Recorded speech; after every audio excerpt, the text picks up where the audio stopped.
Yo ebusuafo ye mama kwaba wo hwe onua bema na Dr. Michael Kojo Chematin C4C Homeopathic Clinic ewo Hamburg, Germany abrochimemu mo amohwe me ewo Hamburg asase so mo amohwe me ewo Berlin Düsseldorf for Bochum for Westphalia areas ninia any ebusuafo a mo ben Germany or mine we the first of its kind nyame adom C4C Homeopathic Clinic yede ababe pm so ewo Hamburg ha se ye behwe anase ye hwe ye nuanom before African for Deutsch for mote hase yare adomo awudi chinchin ya ebia ho na wakra obi nto edrobi ewo Ghana mbro na ndie de bia na wo kra ndro agese wante se dro weni ade ahaw ba ebetu ye boase ahwehwe wo nipedue ni mu ye de scan ebesi wo so nya scan wo nipedue ni nia ye wi ya sand wafa treatment bed efidie fufuro mu na ye hunia ehaw na yetumi aboa wo krata o uni krata o oba ye behwe kama nyame adom ya introduce Secure Your Health Card International we card ye adwuma ewo Germany ha esan ye adwuma wo Holland esan ye adwuma wo Ghana region bia C4C homeopathy ayarsabia no ewo no sa card ye adwuma odia ne se woni wegusuafo mo be register card no €200 for 1 year make us say we are more mobile friend line no ye be mo special package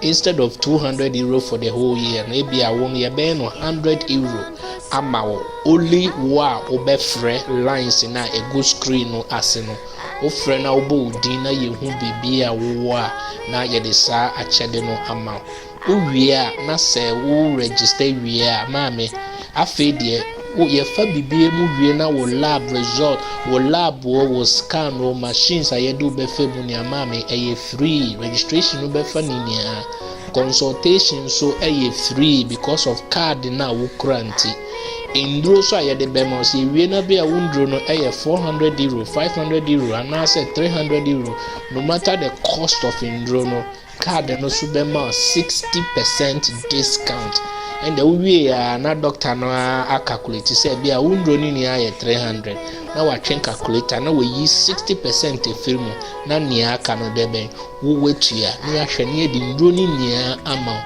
ye wa se ye behwe na honde ni apomudi akoso Germany Hamburg Tantester Landstrasse number 77 and a wo hwe me free madam wase de la ni fe anyimena me Dr. Benadoku we ke Hamburg Tantester Landstrasse 77 Langholmarkt me ha C4C Homeopathic Clinic ne abagbele na Hamburg bia ne amen no amicha life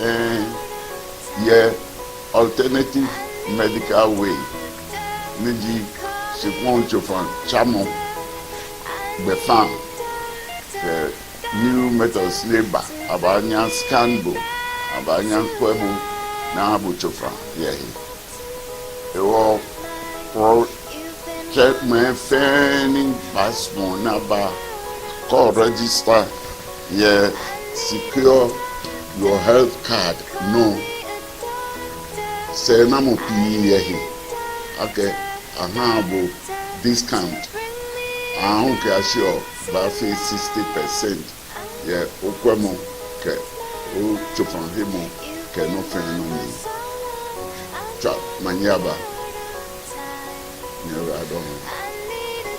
Bonjour chers frères et sœurs, téléspectateurs comme internautes. Mon nom n'a pas de grande importance, mais c'est Georges Kwadjodje. J'ai été moi-même patient au centre C4C j'ai vu la grandeur de ces docteurs de toute origine africaine. Kenya, Nigérien, Ghanéen. Chers frères et sœurs, je vous dis, faites un effort de prendre des renseignements, de plus amples renseignements sur le lieu et l'endroit où se trouve le centre médical C4C. En anglais, ils disent C4C, Alternative Healthcare.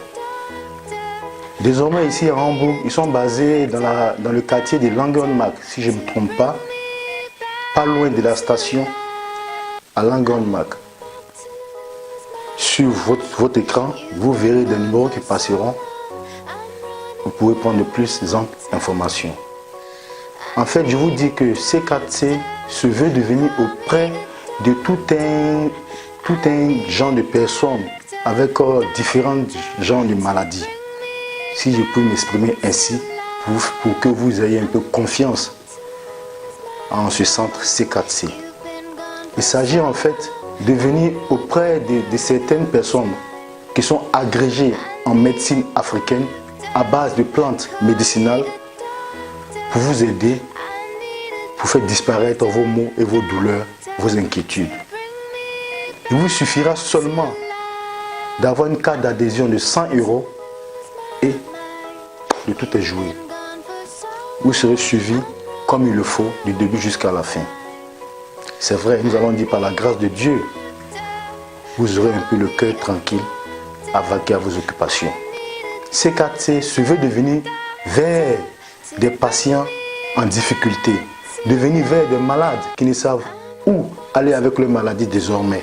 C4C utilise des plantes médicinales, comme je l'ai dit jadis, pour vous soigner. Chers frères et sœurs, sur ce, j'allais vous dire qu'une fois à Langenmark, pour l'instant c'est ce centre, c'est l'adresse que moi je connais, moi qui vous parle, vous aurez des traitements de contrôle de sang, un peu, en fait, tout genre de traitement qu'un centre médical puisse donner à son patient. J'allais dire à la manière des blancs, les massages, le contrôle du sang, un peu de tout. Vous aurez à C4C. À vous de faire votre choix. Merci bien. Hello, good afternoon, my people. This is C4C Alternative Healthcare Hamburg. Here we treat people that need special kind of healing from their herbs on hand that would take care of you every week until you get better. The money is easy, it's pay as you go, and when you visit us, you will have your desired result. Thank you. Hallo, herzlich willkommen in unserer Naturheilpraxis in Hamburg, Langenmark. Ich bin eine von der CVC-Team. In unserer Praxis behandeln wir chronische und akute Krankheiten. Wir bieten auch spezielle Untersuchungen. Zum Beispiel, wir haben ein spezielles therapeutisches Bett. Wir haben auch ein Gerät, die durch die Körper scannt. Sie brauchen uns, ohne zu sagen, wo ihre Probleme liegen. Das Gerät kann uns sagen, was sie haben. Nicht nur das, wir bieten viele verschiedene Sachen. Am besten komm und bezeugen dich. Wir sind in Hamburg Langenmark, Tanzstätter Langstraße, Nummer 77. 22415 Hamburg. Wir freuen uns gerne auf Sie. Bis bald. And then now that was all when you're hooping coffee. Are you alright, bro? Kaisa me yellow be ne tisi me so gangan style yale. Oh yes, of course. Sam baby, what pom with and I'll do the agro. Wo jem ne how? Wo bawa when your diabetes, stroke, kidney and liver diseases ne how? C4C Homeopathic Hospital. Me stretchy. I no ko omo kokuru body ni mu o physical configuration e be brand new na e dey for me kwe C4C Homeopathic Hospital your card na wo ya so ye no me pato enie Secure Your Health Card International Saka di upana wo register afini mu nyina 200 Ghana cedis enro no so a wo wie na doctor e de prescribe ma wa enu C4C be fa ho ka 60% na odofo wo so atwa 40%.